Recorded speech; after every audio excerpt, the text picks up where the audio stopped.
Hi, this is Phil, and I'm here to tell you all about the Capes and Lunatics Patreon. Get early access to all of our interviews, including the monthly Chichester chats with writer and comic book legend DG Chichester, new episodes of classic Capes and Lunatics shows, including The Quantum Zone, This, That, or the Third, and many, many more specials, all completely uncensored. Access starts for $3 a month, full video when you pledge $5 a month. Check out the link in our show notes or go to patreon.com/capesandlunatics. Hope to see you there.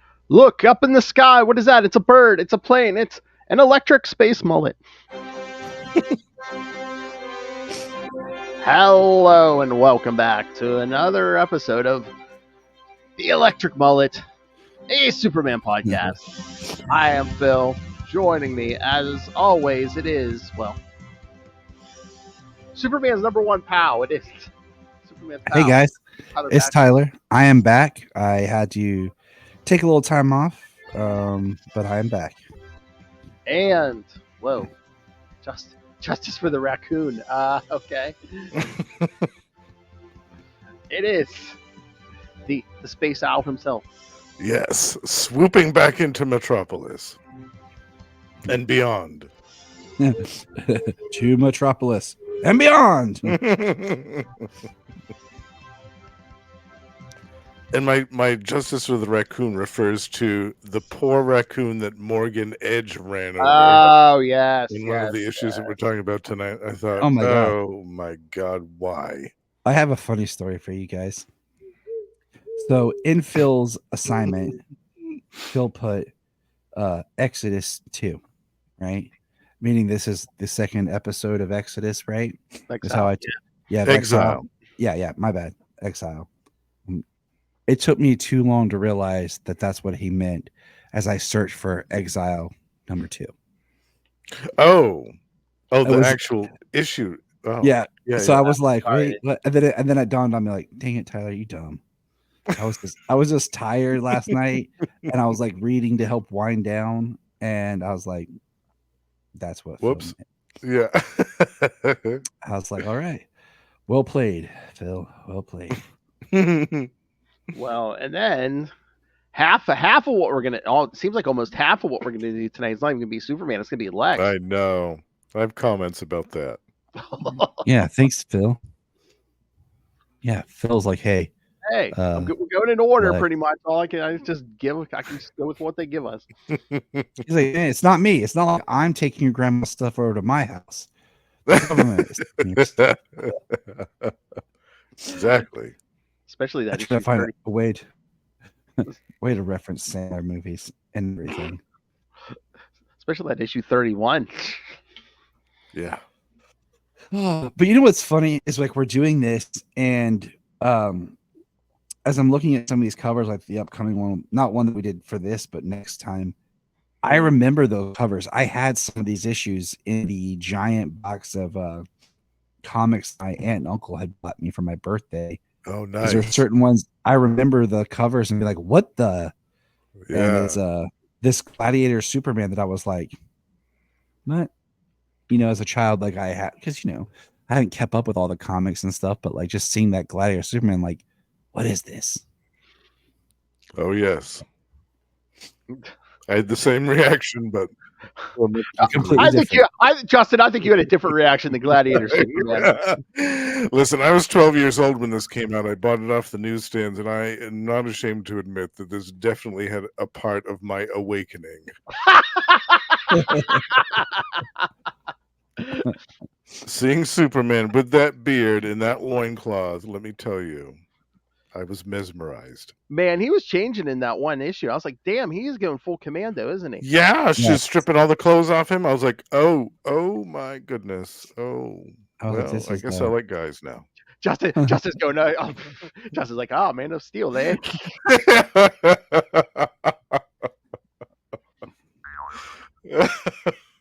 Although you gotta have to figure, Justin, when's the last time he took a shower? That's true. He's been drifting around in space for a while. That man's got to be a little rank. But that's the thing about Superman. He doesn't need to shower. That's true. That's true. That's true. In he space, just needs solar rays. And in space, no one can hear you smell. Exactly. Obviously, Phil. Duh. All right, so we ready to jump into the first one here? Yes. Yeah. All Which one are right. we doing first? Adventures of Superman 453. Which, and again, kids, if you remember last time when me and Justin were started part one of this, where we left Superman is we saw he got a small hole in his air hose there. So Yes, it was powerful enough to withstand him flying pretty much through the corona of a sun yes, and withstand all kinds of other abuse. like stomach But acid or whatever creature he stomach acid, that teleported creature, into. yeah, and all that combat that he went through. But what was it, a meteor blowing up in his face or something? Has like a meteor shower, yeah. Yeah, that was enough to do Like we it. said, I think it was the combined, just beating that thing was taken. Well, yeah. All right, so yeah, Adventures of Superman 453 is where we'll start today. April 1989, Apparitions. Writer, penciler, and inker Jerry Ordway. Triple threat. He was a busy man. That's right. Glenn Whitmore, colorist, letterer Albert de Guzman, and editors Mike Carlin and Renee Witterstatter. With his oxygen supply rapidly depleting, which we just said why, Superman is again haunted by nightmares about the Kryptonian criminals he killed in the Pocket Universe. When the nightmare ends, he ends up floating unconscious and defenseless in the void of space. A spaceship appears and abducts him. Meanwhile, on Earth, Matrix transforms into Clark Kent's doppelganger. And then, of course, also in this issue, Lex Luthor continues his attempted takeover of Star Labs. Thoughts? Well, I'm not a huge fan of the whole Exile thing. I missed a little bit catching up with you guys, just because like I felt really weird about the whole why he killed the Kryptonians and why he now put himself in exile. But it was interesting with the Matrix storyline, with like we see Matrix as this old person like shifting into Clark. It was just very interesting. Like the Matrix thing is so interesting, period. And just, I mean, is there any other comic book characters that have had more convolution in their history than like Supergirl? Hawkman? I feel like Power Girl. I think but Power Girl kind of ties to the Supergirl confusion, you know? Yeah, totally. So I feel like those two for sure. And there's another one I'm thinking Huntress. of. Yeah. But it's so interesting just the way this book works with like the Superman story being very small. Yeah. Oh yeah, and then the next issue we'll get to, he's not even in at all. But, I know. Yeah. And that's a complaint that I have, because I mentioned this on the last time. I felt like this was a missed opportunity when they did the Action Comics Weekly thing. Instead of doing that, they should have put the Lex Luthor stuff, all of the gangbuster stuff with Professor Hamilton, all the Star Lab stuff, put that in Action Comics and have that be a full issue of just all that stuff going on. And then in Superman and Adventures of Superman, focus on Superman in space. In this next episode they're going to talk about with Mr. Mxyzptlk, it's a Superman issue that we don't even see him in. And that could have been a whole other issue of Superman in space. We could have had a whole issue of him on the ship, interacting with the weird aliens on there and going through all this. He could have had all these conversations with these weird ass aliens and found out all these back histories of them. It could have been a whole thing. And then they could have put the mystery. And I actually that was my first time reading that one, believe it or not, the Superman issue that we're going to talk about next. And I liked it. I thought it was great, but I thought that it would have fit better over in Action Comics instead of in a Superman story. Yeah, because you're completely right, Justin. Because again, like the whole Action Comics Weekly thing was supposed to be like the 50th anniversary celebration of Action Comics #1 and Superman and everything. It's like, So yeah, like you said, in these two books, do Exile, and then in those, do everyone else in Metropolis, Lex, Right. Gangbuster. You could do the major crimes unit. You could do a Daily Planet story if you know. Mhm. Maggie Sawyer. They could have had a Yeah. whole thing with Maggie Sawyer's unit and all that stuff. Turpin, all those people, and then they could have had a Team Luthor. They could have had a whole issue just on Team Luthor and Bibbo, introducing these Bibbo. people. Bibbo. There's so many things, and they could have done a backup story in each Action Comics issue with a different hero, like Wild Dog or one of those other ones that they put in there. Mhm. Yeah, that's my really big gripe about this time period with this stuff, is that they kind of mismanaged. Yeah, because they really Instead could of have. They really could have gotten into more like the trauma he was going through, Mhm. and again, Tyler, we even mentioned last time. It's so weird. He doesn't mention anyone besides his parents. He's leaving Earth. Don't say anything to like the Justice League or anybody. Be like, oh hey, I'm leaving Earth. Yeah, exactly. Not even a Martian Manhunter, like who he knows could keep a secret.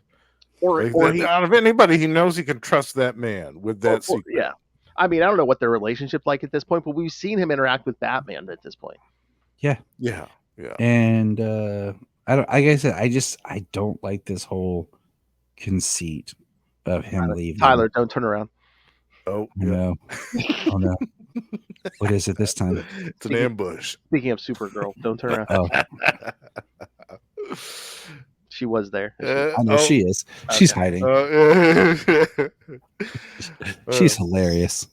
She's like, yeah, she's hilarious. But I thought it was. I mean, hi, Sayla. Hello.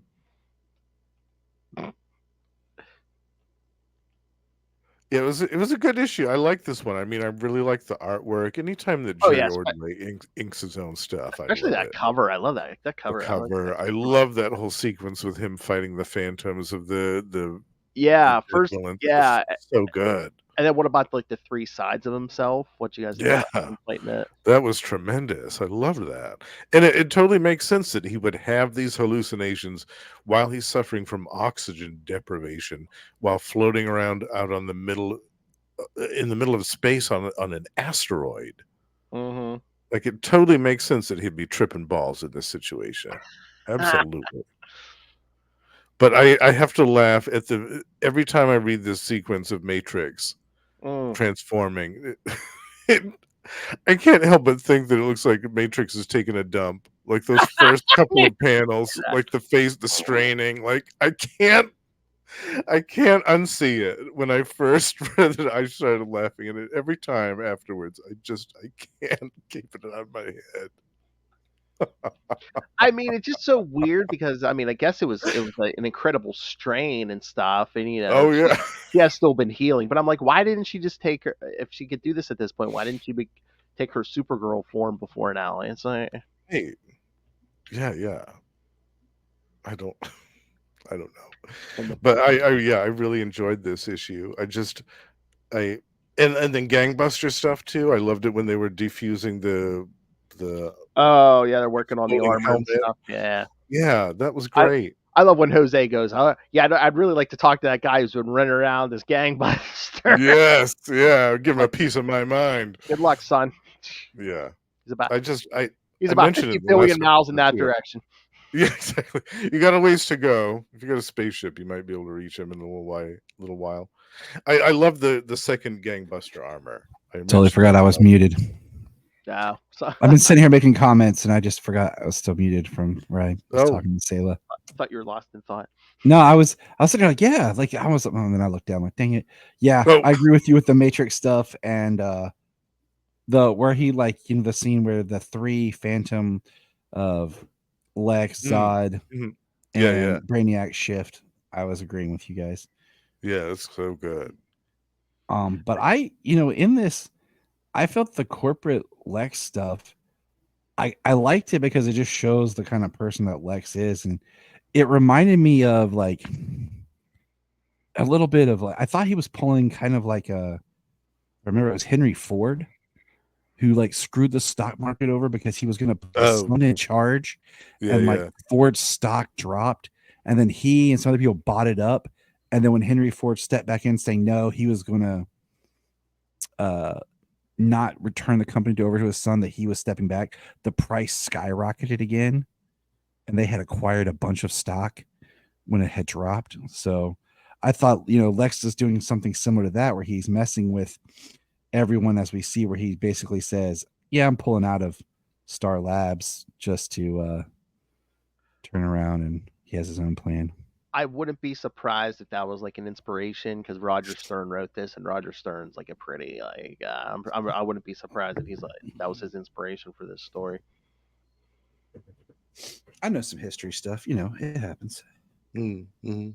Good, son. But yeah, no, when he's facing the three sides of himself, that was very Superman 3 to me.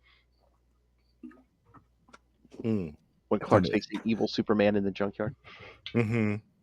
Which is like the best part of that entire movie. Oh, that is definitely the best part. Yeah. Yeah. Yeah, that part is good. The greatest Superman movie of all time! Anybody who can argue, like, we'll talk about that movie, but that Superman scene, 3? there's oh my God, we might have to nothing cover else that. to say.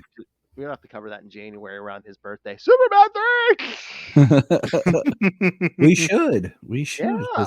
We're gonna kind of do something for it next year, because I've already done a commentary, but I'm gonna try to do some more live watches for the different Superman movies next year. Nice. You know what? Yeah, that's a great idea. Last year when Charlie passed, it was the Friday before Father's Day, and it popped up on my timeline, I think the day later or something. That is the same weekend Superman 3 premiered, what was that, 83 or something? Oh, really? Yeah. Oh, my word. Yeah. He passed the same weekend that thing premiered. I was like, oh my God. Well, Phil, I mean, just to make it even weirder, if I remember right, it popped up on my thing about Superman 3 came out, and my buddy Brian and I were driving, and I thought to myself, you know what? I have talked about having Charlie come on to defend Superman 3. I'm like, and it reminded me, like, I need to reach out. We need to have him on. And then it was like hours later. You know what I'm saying? So it was like, it was weird, because I was like, he was on my brain, because I was thinking about Superman 3. Like, yeah, it's like we gotta do something, because because that's what right after he passed, that's what me and Lilth were talking. I'm like, he's up there bugging Christopher Reeve and Richard Pryor right now about that damn movie. He's like, guys, it's so good. Yeah. We're like, let it go. We made money off that movie. We don't. No, it's great.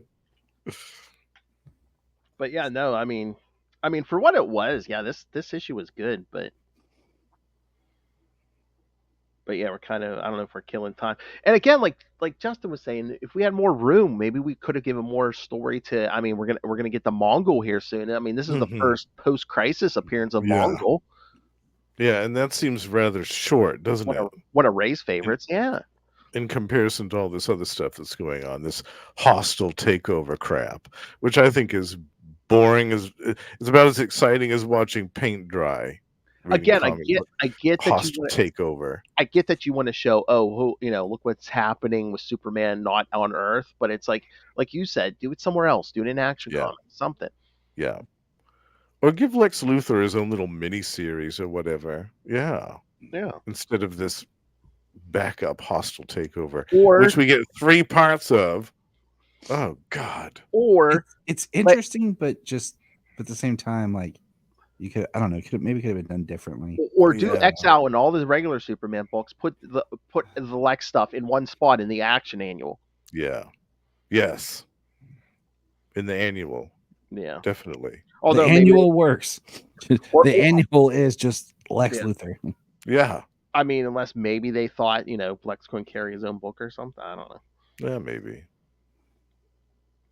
All right. So should we move on to the next one? Yes. All right, so we're going to go to Superman 31. Again, no Superman in sight here. All right, so Superman number 31 from May 1989. Mr. Mxyzptlk, in as good as his word. Writers, Roger Stern and Tom Payer. Penciler, Paris Cullins. Inker, Dennis Jank. Colors, Glenn Whitmore.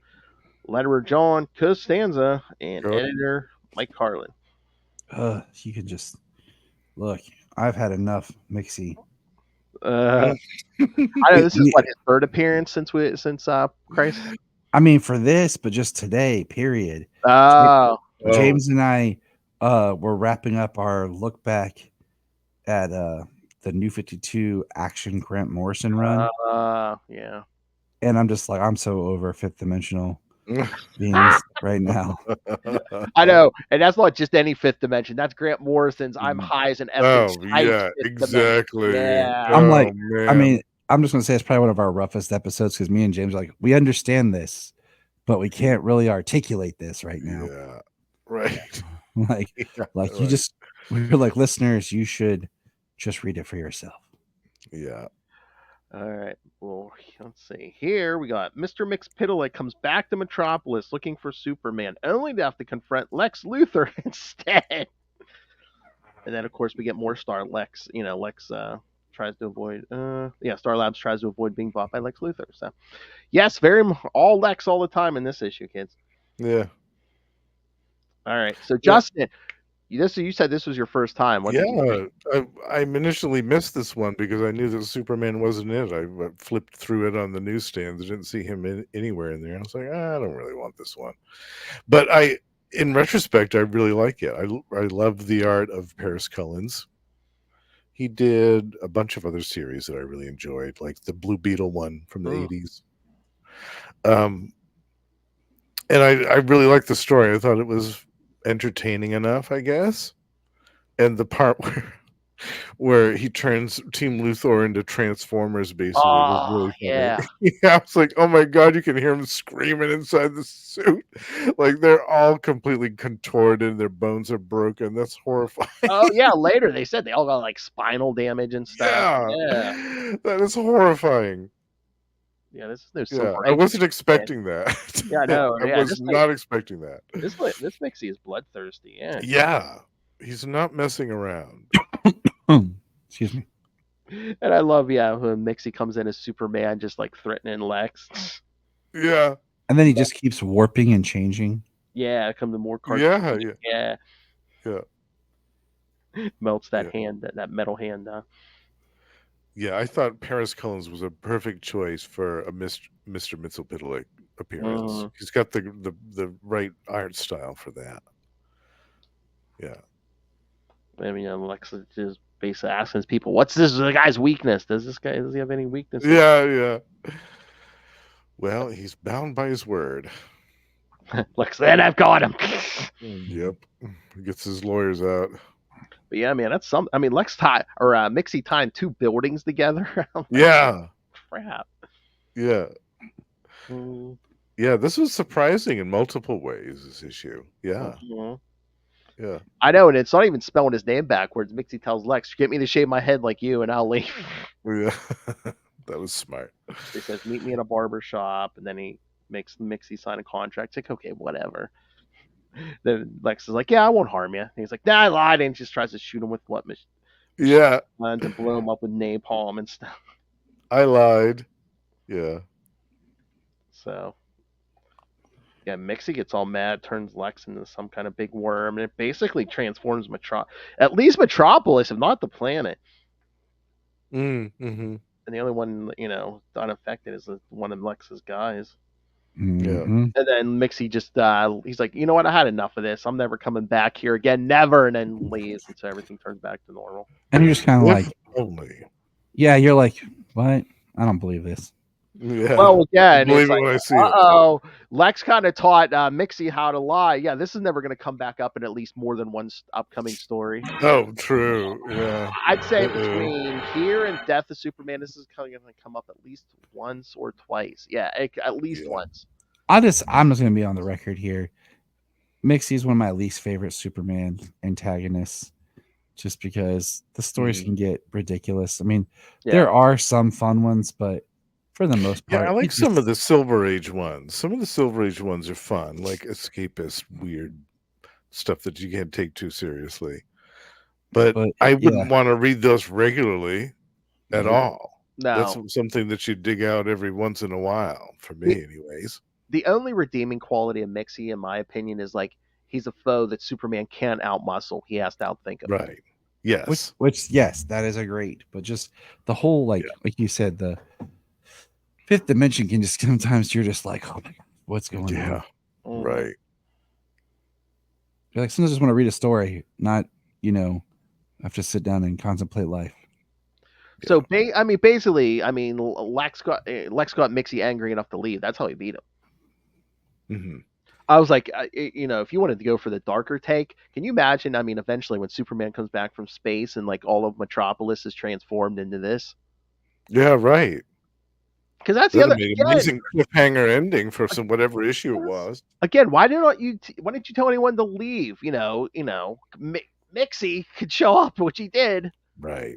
Which again, Mxy seems like lazy here. I'm like, couldn't he like locate Superman in space?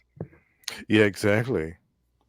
Yeah, he's not bound by the traditional rules of the universe. Yeah, strange. That would have been funny. Superman's fighting in the gladiator games. All of a sudden, Mxy just pops. Just shows up out of nowhere. What are you doing out here? Start messing with Mongul.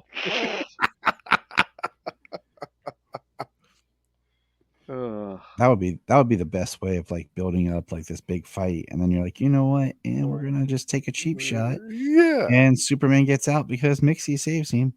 Yeah. Because Mxy is like that. I mean, and I think they did this whole thing with Lex and Mxy just to show, just by luck, Lex defeated quote unquote Mxy by making him mad enough to leave.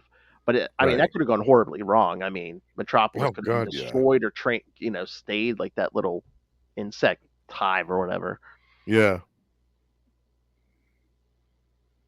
And then in the backup when Lex is visiting his poor injured guys in the hospital. Mm-hmm. Because he cares. Yeah, using it as a photo opportunity. What are you saying? He doesn't care? Like, how does Lex not? Like, all he ever does is care about his people. What do you got? I don't understand you guys. What are you talking about? And I love the whole Brainiac thing. It's like he wants to use Brainiac, but he doesn't dare let him come out of the sedative. So it's like I want his secrets, but I can't take the chance of like letting him regain consciousness ever. It's true. Which that stalemate's gonna run its course in a little bit here. Yeah. And then Morgan Edge. Morgan Edge hearing all the rumors about Lex buying Star Labs because the stock's going up. So Morgan Edge is like, yeah, buy Star Labs. He's like, then Lex is gonna have to pay me a boatload of money. Yeah, it's a great issue of Superman without Superman. Yeah. I know. Yeah. I know. Thanks so a lot. Weird. Thanks a lot. I mean, it's pretty much an all Lex issue. I don't know if they try to trick you with that cover, giant Superman trampling Metropolis, because otherwise, there's not even like a flashback panel. There's nothing. No, nothing. It's just Mxy as Superman. Yeah. Yeah, that's it. Like I said, this could have been another issue of him on board the ship, talking to the different aliens and stuff, and getting interrogated by the Mongols warriors and all this stuff. Like, I'm surprised we didn't get at least a page or two of that. Something. Something to tease, like, what's coming up. Yeah, like the last page or two, and then it's like, oh, I want to see more. Check out adventures and whatever. 2 weeks or whatever. Yeah. But yeah, that's all right. Should we jump to the next one? Yes. All right. Now we're gonna go back to Adventures of Superman 454. All right. You know what? Damn it! I've been putting the covers up. Damn it! You know what? It's okay. I know. We don't judge you. Well, there's that last one with the Mxy issue. Yeah. Mxy. This scene doesn't appear in this issue. Although with me, it could. All right. So, let's get to this one. Adventures of Superman 454. There you go. It's probably the most normal issue. Mm-hmm. Just because like you have Superman who's like he's on board this ship, and he's dealing with these aliens, but I'll talk about it in a second. Looks like he's getting attacked by Ben Grimm on that cover. Yes. Right, yeah, it does look like that. It's clobbering time. Yeah. All right, so yeah, Adventures of Superman 454, May 1989, Wayfarer, and it's the same team from the last Adventures issues. Jerry Ordway doing most of half the work. Yeah, then Glenn Whitmore, Albert de Guzman, and Mike Carlin. All right. Superman is thrown into a cell with a bunch of other alien prisoners. These fellow cellmates jump on him and claim his clothes as prizes. He wakes up and aggressively breaks free from their grasp. Some Guardians interfere to stop the fight and take Superman and another cellmate to be part of War World's gladiator games, bringing them to Mongul's throne room. Meanwhile, in Metropolis, Amanda McCoy calls the police and claims she knows the real name of the victim found in Clark Kent's apartment. Matrix, posing as Clark Kent, runs away from Kansas and visits Metropolis. He is involved in a street fight between Bibbo and some assailants. He runs away from the scene before the police arrive. And of course, more Lex stuff. Lex takes over the lab in Colorado he wanted. So, the Psionics lab. Yeah, because Lex is a crook and a genius. Yeah. He's very shrewd. Oh yeah. He knew what he was doing. Well, I mean, you have to be a shrewd criminal to make the kind of money he has. That's true. But so, like I said, like you have Superman kind of in a regular adventure. He's not floating and hallucinating. He's dealing with creatures, and then you have the Metropolis stuff with Dan Bowler Hat Turpin, Maggie Sawyer looking different again with different hair color and style. Morgan Edge, I totally forgot. Like, oh yeah, this is the redhead. Oh yeah, I forgot that. Yes, also a raccoon meets a brutal end in this issue. Yeah, and I was like with Cat Grant and Adam, and I was like, I was watching this or reading this, and I was following, and all of a sudden I was like, oh snap! And he's like thud, and he said, I don't break for your animals, you babies. And I was like, wait, what? I went back and was like, oh my gosh, that really did happen. That's harsh. Yeah. Mm-hmm. And then I really, we have like Mom and Pa realizing Matrix is gone as Clark. Mm-hmm. Yeah. And somehow she's already in Hobbs Bay, in Metropolis, like from the farm.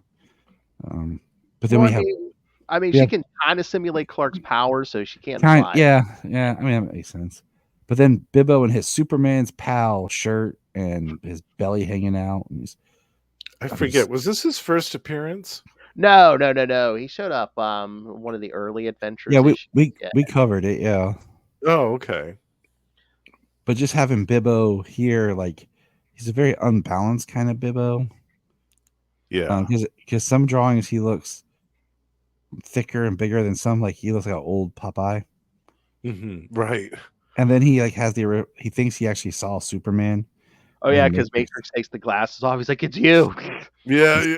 I love that part. My favorite is he's back, but it's not favorite. It's right. My favorite.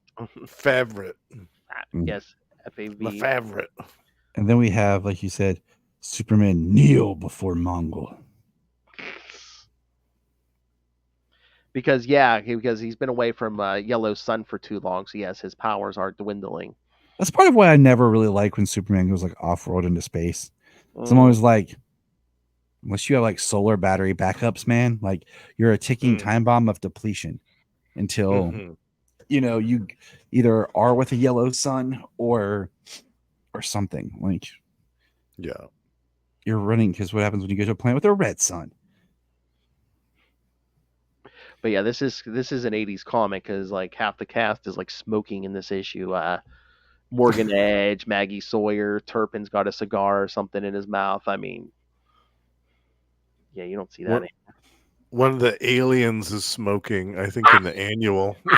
Yeah. You know what's funny is I don't even notice it, because I was just like, you grew up reading it, and it was yeah. Think about it now. It was like so ubiquitous. I was reading a thing the other day. They were talking about how when they were making the Batman, the movie, Oh yeah. Colin Farrell wanted Penguin to have a cigar, and they fought him so hard not to have it because that could push them to an R rating. Oh God. Compared to everything else that's in really? that movie, him with a cigar. That's what Oh, we're afraid of. wow. Because kids, they're just going to see that and be like, I need to smoke a cigar. Yeah, That- no, you that- don't. Trust that- me. All you need to do to discourage kids from smoking cigars is to let them smoke a cigar.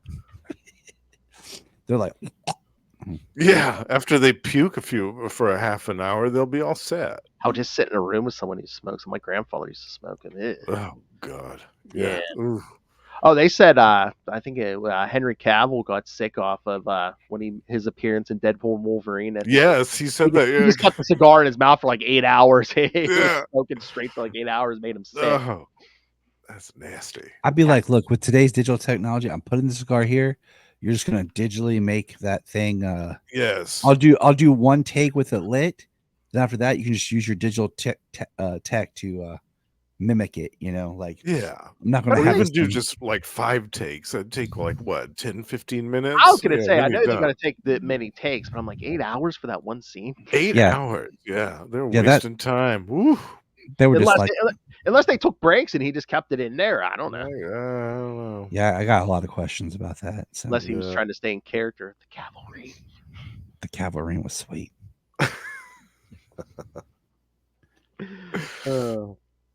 But yeah, I mean, Superman's powers are getting low because I mean they chain him up and he can't break through these chains. Yeah, they've got the manacles out. So I think he says, but in the annual, he's like, he's like, if I was fully powered, I'd just be out of here. Yeah. No, he's not. Yeah. And then we get to the exciting Lex Luthor, Oh, the thrilling hostile takeover stuff. where we learn that he screwed Morgan Edge. He screwed everyone. Big surprise. He Yeah. doesn't want Star Labs. Star Labs are so happy. They're like, hallelujah. And then we realize that he fired 2 guys weeks ago who formed a company that were the company that bought the Psionics lab from Star Labs. And so Lex made a crap ton of money off the flipping of the stock. Yeah, and he still has Yeah, he has the lab because again, Star Labs put out all these extra shares, which after Lex pulled his offer, like tanked it, so Morgan Edge is pissed. But then too, they knew Lex wanted that psionics lab, so Star sold it off. So Lex is like, yeah, I can just buy it now. I can just buy it. He bought it through a shell company he had previously set up, Yep. prepared to buy it so they wouldn't see him coming. So what are you guys saying? The kids don't love financial stories?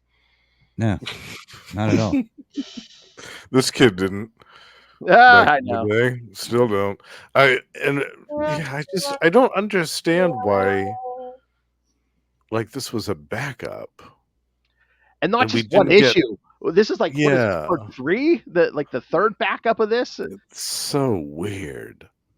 Because this thing with Superman aboard the ship, like I wanted more of that. Yeah. And we could have gotten more with Mongul at the end. Like when I got to the end of the main story, I was like, that's it? Like that? No. I was not impressed with that. Unless that's just because they knew they were going to have extra space in the annual. I guess, but They I were didn't like, feel like that hostile takeover mess needed to be a 3-part backup. Or why all Lex? I mean, we haven't seen Gangbuster since 453. I'm like, why no Right. more Gangbuster? Or Guardian? What's Yeah. Guardian doing? We haven't seen Guardian since Invasion. Come on. Yeah, what's Guardian doing? What's Project Cadmus doing?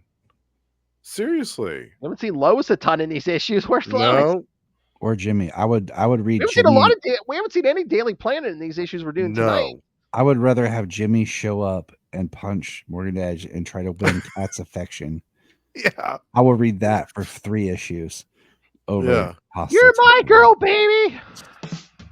Yeah, substitute the panel with Morgan Edge running over the raccoon with Jimmy's Jimmy fisting. Olsen. Yeah. It's All right. Jimmy saves the raccoon and then beats exactly. Morgan Edge with the raccoon. Yes. I think we might have talked about this last time, Justin. Tyler, I want your opinion. Okay, Okay. so I mean, eventually after Exile, it's revealed that Clark's inside source for Inner Gang is Cat. because she's, this is why she's with Morgan Edge. She's like kind of trying to get the whole Intergang story. So since she's around for a while, do you think she had to sleep with him to like keep this going? Or because I mean, I don't see a woman being with Morgan Edge for long, and if she ain't sleeping with him, he's like showing her the door. About to say, I see Morgan Edge being that kind of person who's just like he gets what he wants, and I think what we see is Morgan Edge thinks he's as powerful and great as Lex Luthor. He gets what he wants, and then we see that he's not. He's just a hopped up crime boss. Yeah, he's not really anything. I mean, I think he thinks he's greater than Lex. He's getting like weapons and stuff from Apocalypse. But poor Cat, I feel bad for her. Mm-hmm. 'Cause I feel like she just gets used always. Yeah, I mean, I think that's the other point of this. It's like they want to make it seem like, oh, look at Cat, she's what an idiot. She's with Morgan Edge. But meanwhile, she's trying to get the story. But I was just like, I'm like, if that's the story, then please make it like really like show us something like. Yeah, she should get the Pulitzer Prize for that. She's sleeping with Morgan Edge. Oh, yikes! Yeah, that's rough. But yeah, that was the assumption I made as well, that she. Yeah. I mean, with the way that we've seen the way they've written, especially a lot of that was Byrne, the way he wrote women and stuff that he gave them early on, like with the Lex Luthor tricking the waitress and just some of the other stuff that we've seen. Like it would not surprise me. Oh my God! I mean, Tyler, that Swamp Thing issue we did. I mean, Lex was this female head of security, and Paisley just told her, no. "My security system's automated. I don't need you. I don't think I need you for is what we just did." And then the way they did like the Lois, where they were like, stripper, make sure you don't have anything. Oh right. Oh yeah, I mean we kind of forgotten that whole plot device with the medicine for her mother. Remember that? Oh yeah. Or like the second episode we did. That's right. See, there's just Let's we get on. It. He's evil. Yeah, there's evil and then there's evil. Yeah. And I just feel for Kat because I feel like she could have been with Jimmy. I'm gonna just keep championing that for fun. I'm just gonna keep everyone's like, who do you think Kat Grant should be with? Jimmy Olsen. But it's so weird though too, because it's like he was chasing after her. Then the minute she seemed to reciprocate, he's like, "Oh, I have a girlfriend, Lucy." He got scared, man. That confidence, he got put into play. He had to like man up, and he wasn't ready to man up. His mom might tell him what to do. Oh, yeah, no, wasn't ready for the big leagues. All right, so we get to the annual. Yeah, that's finally get to some Superman. Yes, this is it. All right. Oh, hold on. I gotta put the cover up. All right, pay attention, Justin. I know you're gonna be distracted. Oh yeah, here we go. All right, Action Comics Annual 2 from June 1989. Memories of Krypton's Past. Writers Jerry Ordway, George Perez, and Roger Stearns. It's gonna be good. Pencilers Jerry Ordway, Mike Mignola, and Kurt Swan. Inkers John Statema, George Perez, and Brett Breeding. Colorist Glenn Whitmore. Letterer Bill Oakley, and editors Renee Winterstatter and Mike Carlin. Superman is forced to fight various warriors on Mongul's war world, but he refuses to kill his opponents. Superman advances through the tournament and is finally matched against Draga, Mongul's favorite champion. Meanwhile, a cleric who once preached on Krypton is curious about this last Kryptonian. Doubtful of his real heritage, the cleric mind links with Superman to explore his memories. At the same time, Superman starts seeing the cleric's memories, thus he loses focus in the middle of the battle. The cleric realizes he is a real Kryptonian and claims his prayers have been answered. Superman beats Draga, and after refusing to kill him, he defies Mongul to come down from his throne and face him in a one-on-one battle. All right. That's a lot. Mm-hmm. Yeah. There's a lot going on in this one. Heck yeah. Yeah, because, I mean, not only the battle and the whole Mongol thing, but, we're seeing, like, this Kryptonian history through the cleric, and I'm trying to remember if they mentioned that before or not, but now we know why the Kryptonians didn't evacuate Krypton when it was about to explode. Who knows, man? Because they die. Yeah, all these Yeah. Kryptonians, they always got something going on. They were genetically bonded to the planet for some reason, but yes, Jor-El corrected that in Kal-El since he was still an embryo. Yeah. Which I thought was kind of smart, because if you're going to make him unique, and if you're going to make him the only one, which was kind of what they wanted to do with the whole Crisis thing, killing Supergirl and stuff, was making him the sole Kryptonian. Yep. Yeah, that's what they wanted. He was the only Kryptonian, but then they're like, well, we need Zod, and we need so we'll make a pocket dimension. Right. And what about Supergirl? We'll create Matrix. Yes. Yeah. That way people can be like, we have our characters and we don't. Yeah. He's the last Kryptonian. Exactly. It's like they wanted Byrne to come in and reinvent the wheel, but then once he leaves, they're just like, I don't like this wheel. Let's try to make it look more like what we had before. Isn't that sadly the truth about everything they do? Pretty much. Mm-hmm. Again, nothing sticks in comics. I mean, again, one writer can do like a beautiful send off, like a beautiful death for somebody, but then someone just comes along years later and undoes it. Yeah. Yeah. I'm speaking specifically. Marvel, you should have left Aunt May dead when JMD Mateus killed her off in Amazing 400. Thank you. I'm just more looking at Superman. Like they're like, we're gonna put you in this gladiator gear. Basically, you're gonna wear a belt, and that's really it. Justin, is that you? But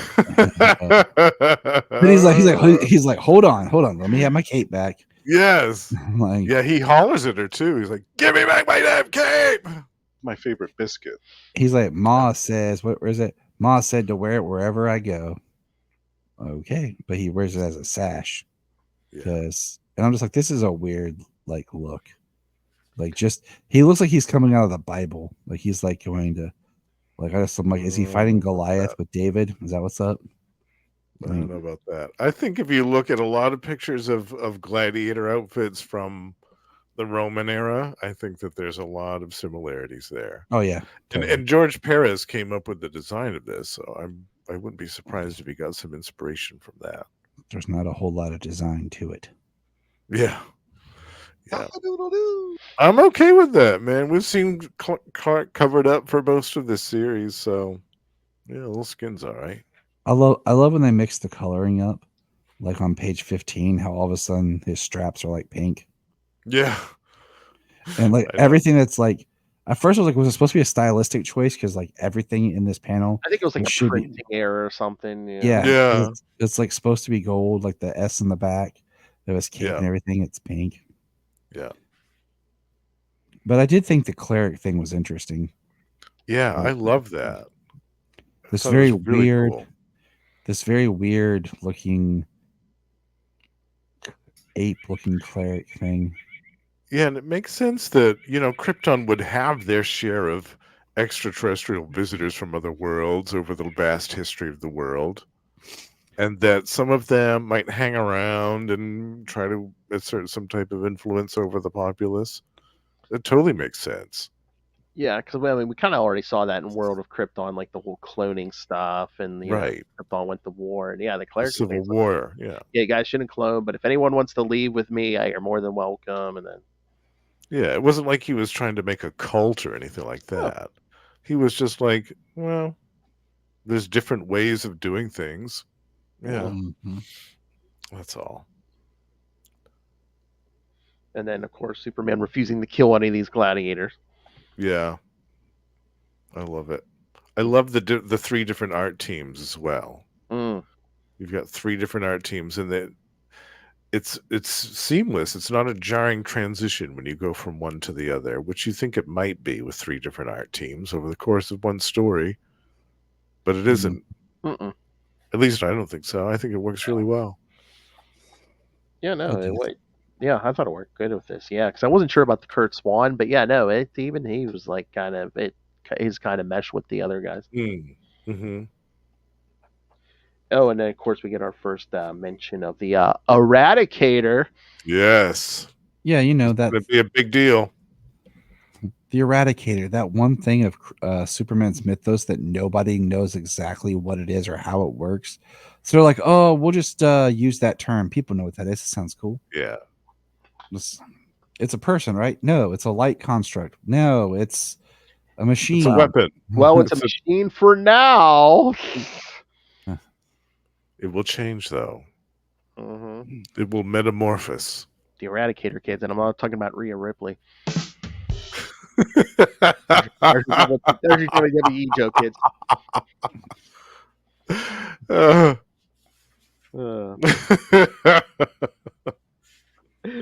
I guess they must like the design because it's even mentioned in the story. Wow, Jor-El must have been influenced by the Eradicator's design when he created Kal-El's ship.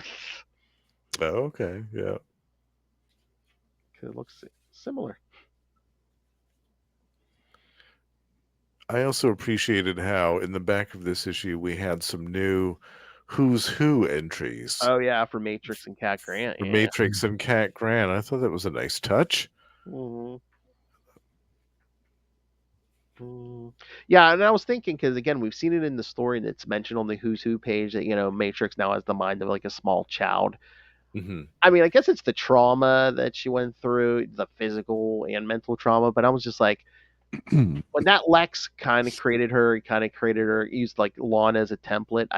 I almost feel like at the end of that battle, she kind of lost. It's almost like wiping the computer.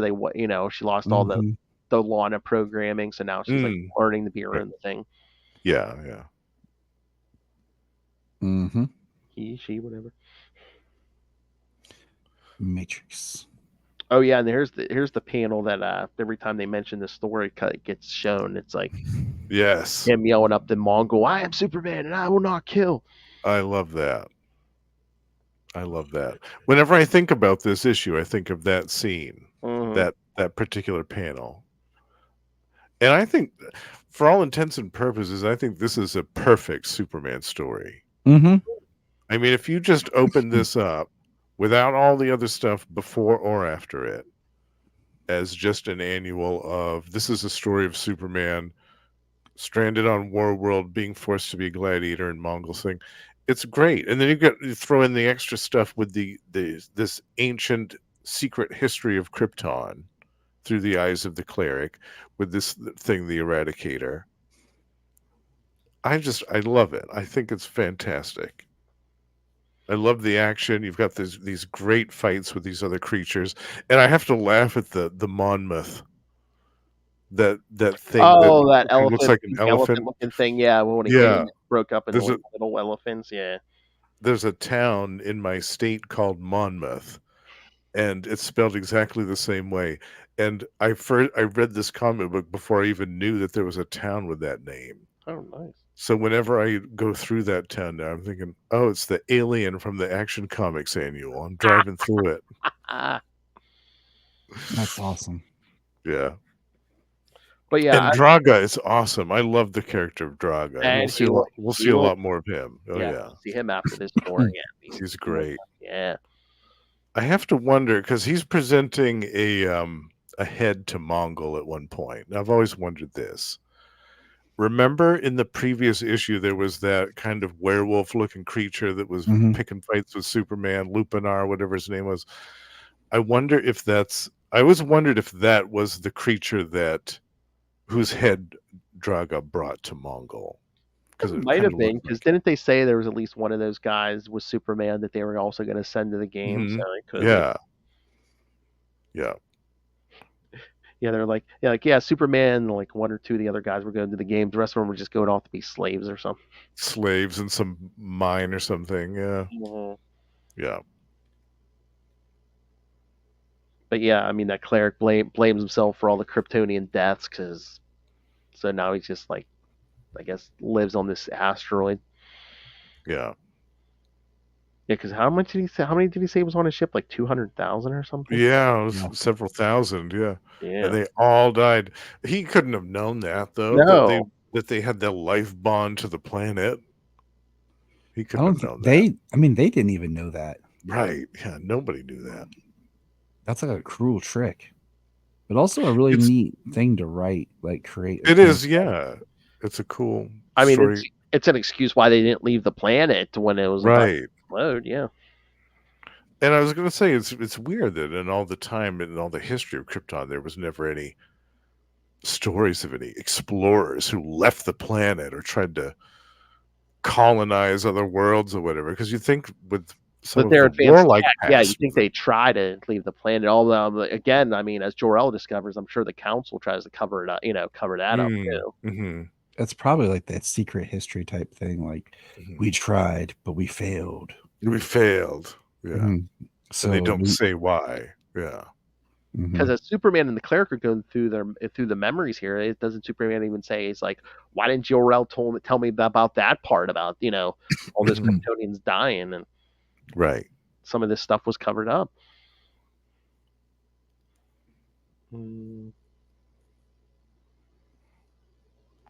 But yeah, no, and again, like you said, I mean, the art's good, the story's good too, but of course it's gonna be, because again, it's Jerry Ordway, George Perez, and Roger Stern. It's like, I know yeah, this is the roster of talent on this issue is immense. yeah.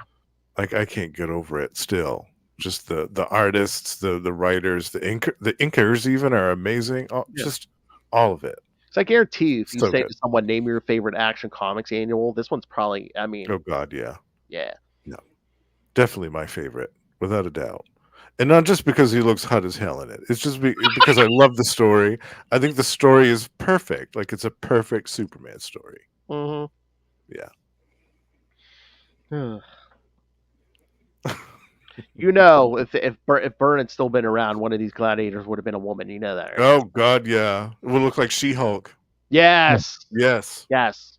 It would have been She-Hulk. Just they would totally. He just would have hit or it. something. He would have hit it like shh. Yeah. It looked exactly like it would have been a different color, like purple or something, or yellow or whatever. Yeah. Speaking of John Byrne, yes, the new Patreon episode is up now. All about John Byrne. Request, yes. Yes. Love it. Talk about his Marvel uncensored take yes. on John Byrne. Yes. Yeah.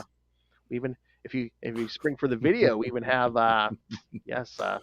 examples too. So okay. This sounds like a most interesting episode.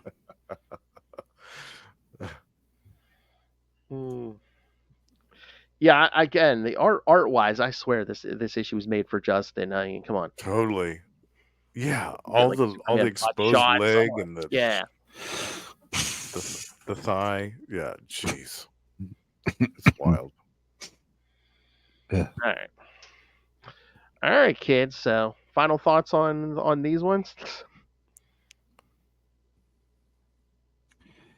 Nope. I was gonna say, Tyler, any thoughts? I know Justin's still staring. Oh no, I made my piece. I said it. Yeah. No, I love this. I love the whole Exile arc. It's I knew that reading it at the time, it wasn't going to last forever. I knew that eventually they were going to find a way to bring Superman back to Earth. And I was kind of enjoying the concept of him having no powers and kind of being, or having diminished powers, I should say.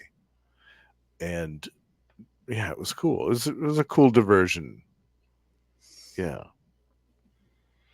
Yeah. I mean, it was cool. There's something different to do, but again, I think our only complaint this time is we could have used more Superman and less Lex. Definitely.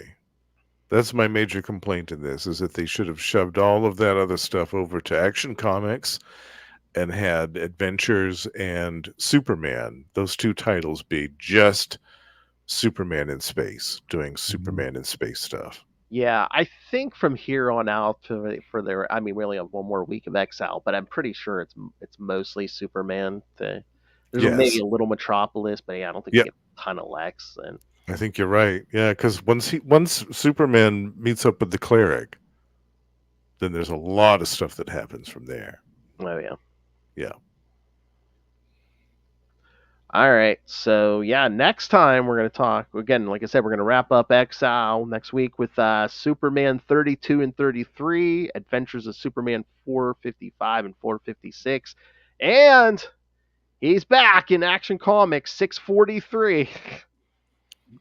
Action Comics is back to normal. Good. That's a big one. Yes, that's that yellow. That's that yellow cover Yeah. with the oval in the middle. Yeah, that's Love it. George Perez cover. Yeah. I'd like to have a poster of that at some point. Yes. Yeah. And then of course, you get 3 episodes this month, kids. So yeah, in 2 weeks we'll do Superman 34, Adventures of Superman 457, and Action Comics 644. I know Tyler knows that one. Yeah, I do. Yeah. Just want to stop coughing. He's choked up from all the action, kids. All right. So yeah, so send us your thoughts on all the upcoming stuff. Send us your thoughts on what we covered tonight. Email us, CapesandLunatics@gmail.com, or call the voicemail 614-382-2737. That's 614-38-CAPES. And remember, you can find all things Capes Lunatics social media, merchandise. Get the brand new Capes Lunatics merch, the classic Capes Lunatics merch. And of course, Lilith demands that you Lilith, a bigger taskmaster than Mongul, demands that you rain the money on us through the Cash App link. Make it rain. Yes, please rain the money on us. Don't make us dance on that pole, or Lex is either going to buy out the club or Mixie's going to turn us into a slug or something. She looks like she was just working a stripper pole down at Divas. And of course, the Patreon. Like I said, the August episode is Lilith and I talking about the career of John Byrne, as we bring back everyone's favorite series, Boob, Windows, and Long Boxes. That is Phil's favorite. Hey man, we said John Byrne. I'm like, you know what? If anyone is worthy of that, it is him. God, we got to do some Todd McFarlane too. All right, so you can always get all the fun stuff on the Patreon, completely uncensored, and so join the Patreon elite, like our yes, down there. Join me over there. You get access to all the old stuff too, like the worst superhero movie brackets, which are hugely entertaining. Yes. Lilith and I were talking about maybe doing the best superhero movie next year. Everybody does the best.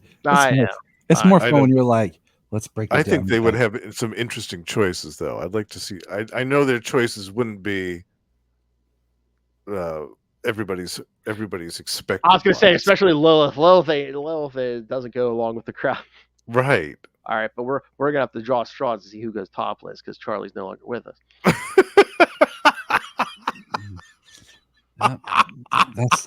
So what I'm hearing is I need to be prepared to be getting emails from Phil and Lilith. I was gonna say, probably. All right, guys, I hear you. You, me, or Justin's probably gonna be topless. So. I'll run it. I'll run it by you. The tyranny of clothes. The tyranny of clothes. All right, so find the Patreon at patreon.com/CapesandLunatics, and find it all at tubespace.io/CapesandLunatics Podcast Network. It's tubespace.io/CapesandLunatics Podcast Network. All right, Mr. Tyler Patrick, tell everyone about Krypton Report, because that other maniac has 20 million plugs. Yeah, well, I'm just gonna, the Krypton Report, and then sign off because he'll be here for a while. You can find me at Krypton Report Podcast anywhere on social media, YouTube. We talk about Superman, go figure, and anything DC related. I'm trying to get my thing here. But yeah, just look for Krypton Report, and you'll find me and my host, Mr. James Cole. He's not here with us because he's always out fighting crime. Don't let him fool you. He's out there living the life of the Chuck Norris memes. All right, Did you say you got to go? Yeah, the little woman's calling him. No, not the wife, his daughter.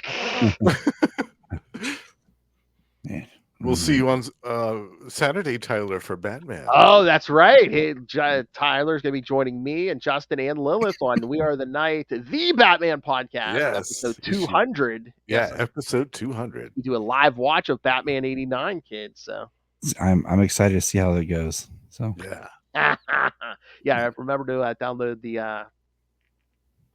the app. So I will. There you go. We can't show that on StreamYard, but I wonder if we tell people, if anybody watching wants to join us.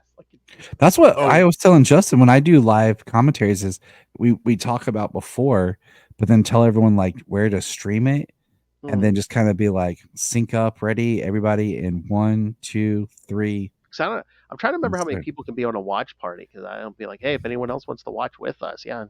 Well, what's funny is like there's been times where we've streamed live Saturday mornings with Superman, where we're every Saturday morning at like 8:30, 9 a.m.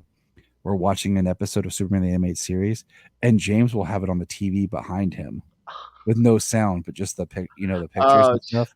So we'll like use that as a marker for people.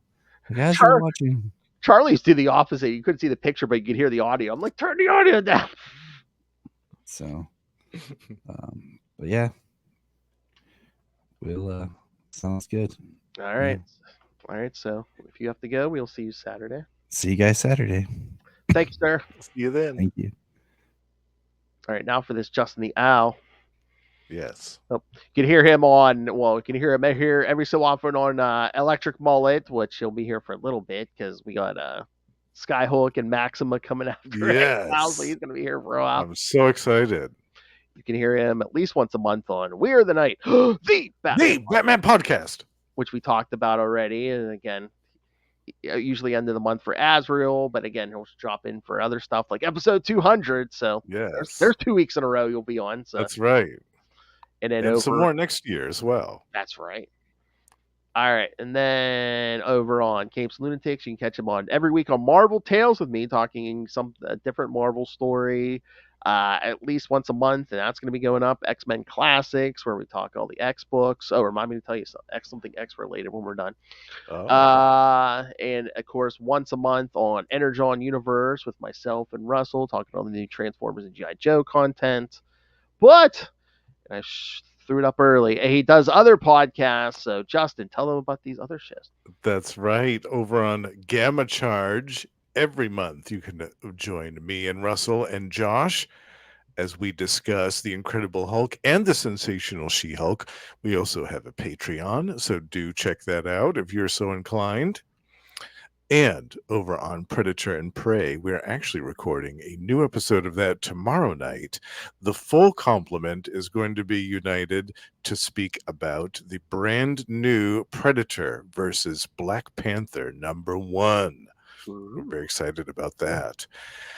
And over on my solo show, The Lost Library of Legends, I am doing a 3-part retrospective on a DC title from 2002 called The Power Company.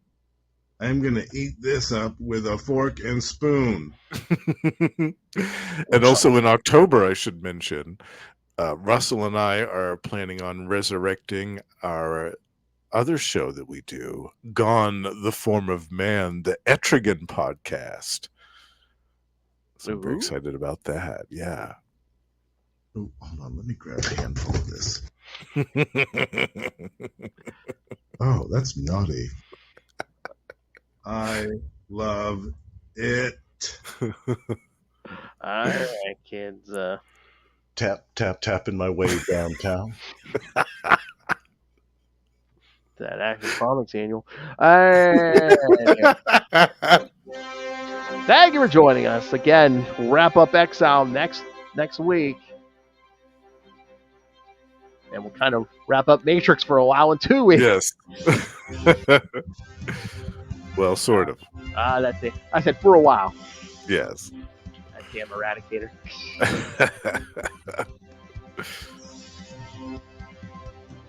And again, kids, about 90% less Lex next time. Yes. Thankfully. No hostile takeovers. Yeah. Yeah.